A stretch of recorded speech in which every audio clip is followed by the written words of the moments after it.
भगवान कहते हैं अव्यक्तोक्षर इत्युस्तमाहु परमांगतिम यम प्रापन निवर्तन्ते तद्धाम परमम मम। 21वां कहते हैं मेरा जो परम धाम है वो एक तो अक्षर है जिसका ये कभी विनाश नहीं होता, नष्ट नहीं होता। क्षर माने होता है नष्ट होना, आ माने नहीं, इसीलिए उसको अक्षर कहते हैं। अक्षरों को अक्षर इसलिए कहते हैं वो जब बोले जाते हैं कभी नष्ट नहीं होते हैं, हमेशा ब्रह्मांड में गूंजते रहते हैं, वो कभी नष्ट होते ही नहीं। इसीलिए हमें वाणी को बहुत सावधानी से बोलना चाहिए, किसी को गाली नहीं देना चाहिए, किसी को अपशब्द नहीं कहना चाहिए। तो ये चाहिए, क्योंकि वो जो आपने बोल दिया फिर लौटेगा नहीं, कभी नहीं लौटेगा, वो ब्रह्मांड में गूंजता रहता है। इसलिए हमारे यहाँ नित्य संकल्प तक चक्षुर्देवितम पुरस्ताद शुक्रमुच्चरत पश्चिम सरदास्तम जीवेम सरदा। इसीलिए तो भगवान कहते हैं कि अव्यक्त जो मेरा परम धाम है वो अव्यक्त है, उसी का नाम अक्षर है। इसीलिए अक्षरों के संयोग से बने मंत्र के जब से वो धाम प्राप्त होने लगता है, उस मार्ग मिलने लगता है। और उसी अक्षर नाम अव्यक्त भाव को परम गति कहते हैं, जिसको यम प्राप्त न निवर्तन्ते, जिसको प्राप्त करके कि वापस आता है, जीव वापस आता ही नहीं है, वही मेरा परम धाम है। लेकिन कहते हैं वो प्राप्त कैसे होता है मेरा परम धाम? फिर कहते हैं टिकट खरीदो। पुरुषा सपरा पार्थो भक्त्या लभ्यस्तनन्या यस्यांत स्थान भूतानि येन स्वरम विदुम ततम।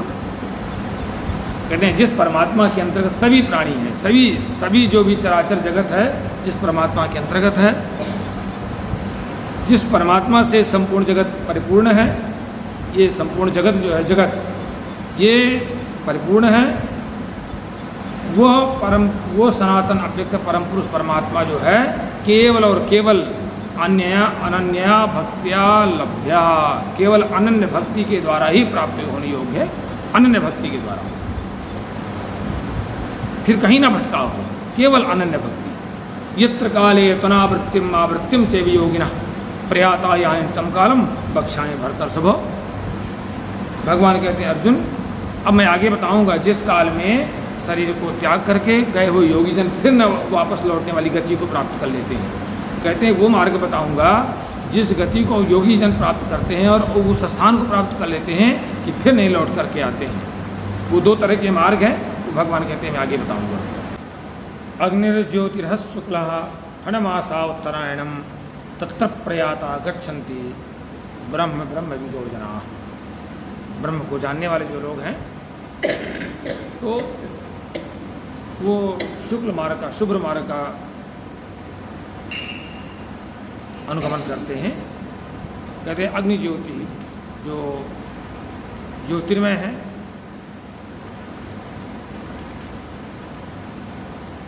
और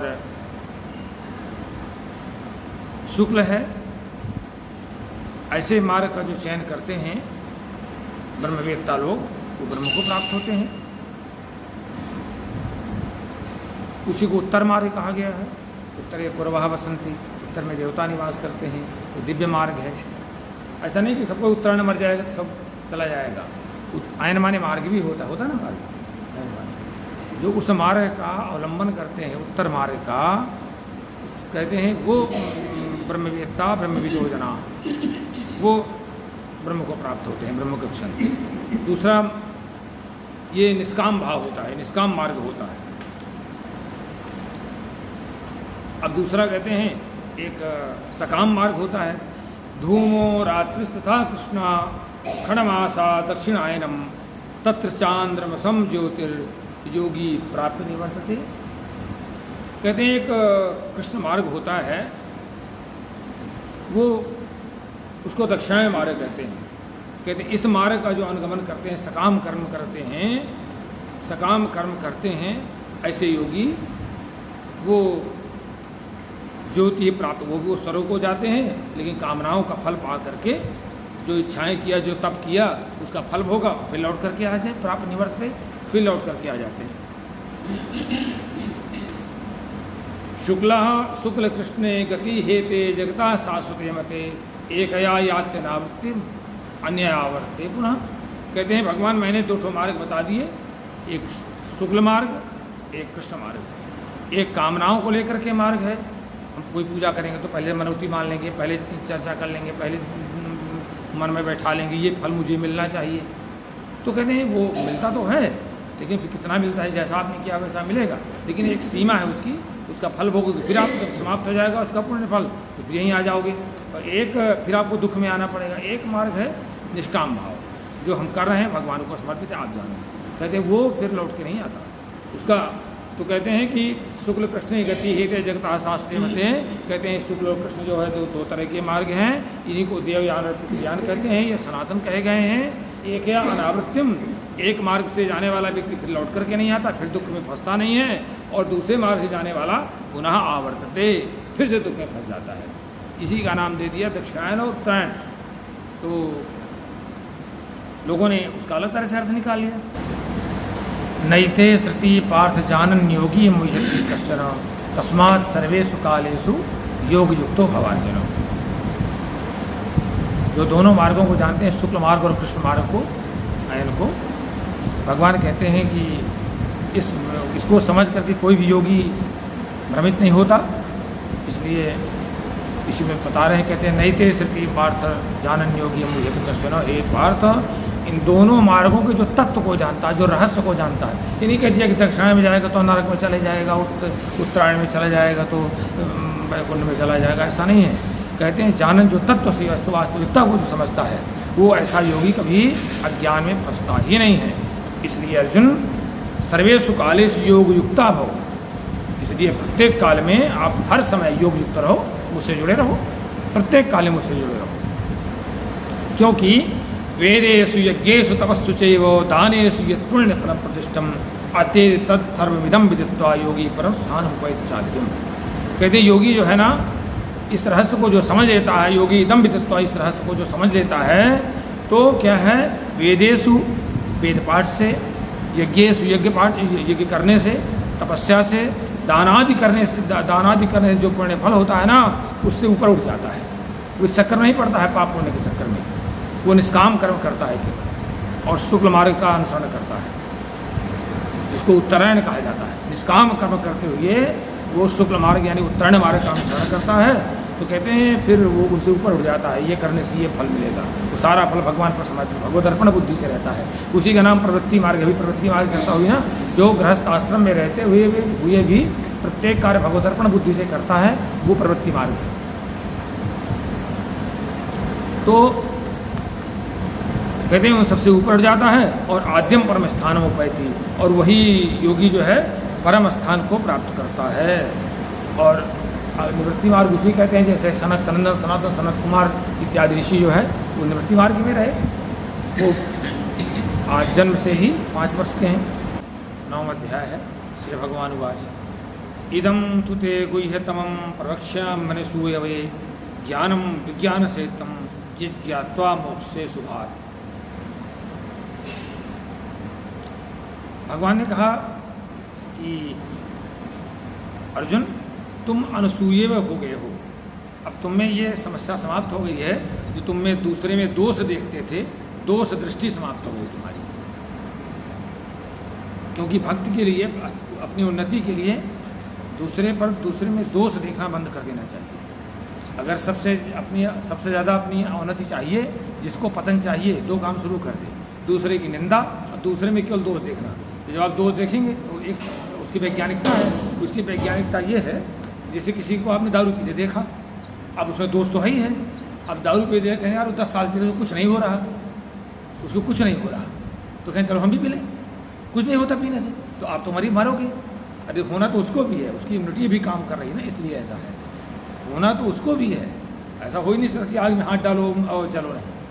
पर अलग अलग सिस्टम है, कर्म का फल अलग अलग समय से फलित होता है, किसी का जल्दी, किसी का, तो इसलिए दूसरे के दोषों को अपना करे भी दिखाई पड़े, अपने को ऐसे कर लो, निगाह न डालो, ठीक है, वो अपना तरीका है। तो कहते हैं कि और दूसरे की निंदा शुरू कर दीजिए आप, तो आप में अपने आप निगेटिविटी बढ़ती जाएगी। अपने आप जितना पॉजिटिव है, जितनी सकारात्मकता है, वो सब जाती जाएगी और नकारात्मक बढ़ती जाएगी। दूसरे की निंदा करना शुरू कर दो। तो कहते हैं तुम अर्जुन अब स्थिति में पहुंच गए हो अनसूयवे, अब तुम दोष दृष्टि रहित हो गए हो, इसलिए मैं तुम्हें अब तुम्हारी क्वालिफिकेशन कंप्लीट हो गई है, अब तुम्हारी योग्यता कंप्लीट हो गई है। अब मैं तुम्हें विज्ञान सहित ज्ञान को फिर विस्तार से बताऊंगा। वो मैं तुम्हें ज्ञान दूंगा जिससे तुम दुख रूपी संसार से मुक्त हो जाओगे। जो संसार में दुख है उससे तुम मुक्त हो जाओगे। उसी का नाम राजविद्या राजगुह्यम पवित्रमिदमुत्तमम प्रत्यक्षावगमम धर्म्यम सुसुखम कर्तुमव्ययम। कहते हैं जो मैं तुम्हें ज्ञान बताने जा रहा हूँ, जो साइंस बताने जा रहा हूँ, एक तो वो ज्ञान सभी विद्याओं का राजा है और राजगुह्यम सर्वश्रेष्ठ गोपनीय है, उसको गुप्त रखना चाहिए, अत्यंत पवित्र है, अत्यंत श्रेष्ठ है और उसकी बहुत बड़ी एक विशेषता है प्रत्यक्षावगमम, वो प्रत्यक्ष फल देता है। और उसका साधन बनाने में भी धार्मिक अगर उसका साधन बनाते हैं तो सुसुखम, बहुत आराम से उसका साधन बन जाता है क्योंकि वो अविनाशी भी है। अश्रद्धाना पुरुषा धर्मस्यास्य परंतप अप्राप्य माम निवर्तन पे मृत्यु संसार वर्तनी। भगवान कहते हैं कि पहली बात मैं तो ये बताता हूँ, जो व्यक्ति धर्म में श्रद्धा रहित है, जो व्यक्ति धर्म में श्रद्धा रहित हैं, ऐसे व्यक्ति माम अप्राप्य, मुझको कभी प्राप्त नहीं कर पाते, कभी भी मुझको प्राप्त नहीं कर पाते। और मृत्यु संसार वर्तन निवर्तनते, मृत्यु रूपी संसार में भ्रमण करते ही रहते हैं, वही चक्कर काटते रहते हैं। माने ये दुख सुख में लगे रहते हैं। ऐसा नहीं कि बार बार टपकते रहोगे, अभी तुम्हारी दुर्दशा होती जा रही है, अभी भी उसी में लगे हुए, दुख फिर सुख, फिर थोड़ी सुख महसूस कर लिए फिर दुख, ये इसी में भी आप जीवन बिता रहे हो। तो कहते हैं ऐसे लोग जो है, क्योंकि उनमें श्रद्धा नहीं है, धर्म में श्रद्धा नहीं है, इसलिए मुझको प्राप्त नहीं करें, मेरे मार्ग में चल नहीं पा रहे हैं, मेरी संलिप्तता नहीं पा रहे हैं, मेरी ओर बढ़ नहीं रहे हैं, इसलिए दुख प्राप्त कर रहे हैं। भगवान उस विज्ञान की बात कर रहे हैं। कहते हैं जिसको जानने के बाद व्यक्ति जो है सारे अकल्याण माने दुख रूपी संसार सागर से मुक्त हो जाता है। अपने सर्वव्यापी स्वरूप का कथन कहते हैं, मया तत्मिदं सर्वं जगदव्यक्त मूर्तिना मत्स्थानि सर्वभूतानि न चाहम ते समस्थिता। कहते हैं कि देखो ये जो पूरा संसार है ना, जैसे जल से बर्फ ढका हुआ है, जल से बर्फ युक्त है बिल्कुल, ठीक उसी तरह से ये पूरा संसार मुझसे आवृत है। और सर्वभूतानि मत्स्थानि अहम, कहते हैं जितने भी आपको चराचर जगत में जो भी चीज़ें दिखाई पड़ रही हैं केवल मेरे आधार पर स्थित हैं वो, लेकिन अहम तेसु न, लेकिन मैं उन पर आधारित नहीं, लेकिन मैं उन पर आधारित नहीं, भगवान उन पर आधारित नहीं, बल्कि वो मुझ पर आधारित है। न च मत्स्थानि भूतानि पश्चिमे योगमैश्वरम भूत भ्रन्न च भूतस्थो मम आत्मा भूत भावना। कहते हैं कि भूतानि मत्स्थानि ना, कहते हैं मैं पहले बता दिया कि ये जो भी चराचर जगत है मुझ में, ये सब जितने प्राणी हैं मुझ में स्थित नहीं है। मेरी ईश्वरीय योग शक्ति को तुम देखो, क्योंकि भूत भृत, मैं ही भूतों का धारण पोषण करने वाला, मैं ही प्राणियों को उत्पन्न करने वाला, और मम आत्मा, और मैं मेरी आत्मा है, लेकिन मैं भूतस्थाना, लेकिन मैं प्राणियों में स्थित नहीं हूँ, ये सृष्टि मुझ में स्थित है। यथा उसका उदाहरण देते हैं कैसे, यथा काशस्थितो नित्यम वायु सर्वत्र गो महान तथा सर्वाणि भूतानि मत्स्थानि तुधार्य। जैसे कहते हैं आकाश से उत्पन्न, वायु जो है किससे उत्पन्न है, आकाशाद वायु, वायु जो है आकाश से उत्पन्न है, और ये वायु, महान वायु हमेशा आकाश में स्थित रहता है, आकाश में स्थित रहता है। तथा सर्वाणि भूतानि, उसी तरह से सभी प्राणी मुझ में स्थित हैं, ऐसा समझ लीजिए। कितना अच्छा उदाहरण दे दिया उन्होंने। आकाश से उत्पन्न वायु हमेशा आकाश में ही रहेगा। आकाश क्या है, यत्रावकाशा तत्राकाशा यत्राकाशा तत्र वायु, जहाँ पर खाली जगह है वह उसको आकाश कहते हैं। अब भला यहाँ पर इतना ठोक के भर दिया, आप तो फिजिक्स के विद्वान बैठे हैं, यहाँ इतना कोई जगह नहीं रह जाए, एक भी जगह अवकाश न रह जाए, फिर यहाँ वायु घूम के दिखाए कोई, वायु घुमा के नहीं घूमेगी। तो यही है, कहते हैं कि जिस तरह से आकाश से उत्पन्न वायु हमेशा आकाश में स्थित रहता है, उसी तरह से सारे मेरे संकल्प के द्वारा सारी सृष्टि मुझसे उत्पन्न है, लेकिन मुझ में ही स्थित है, क्योंकि मुझसे उत्पन्न है ना वो, आकाश से वायु।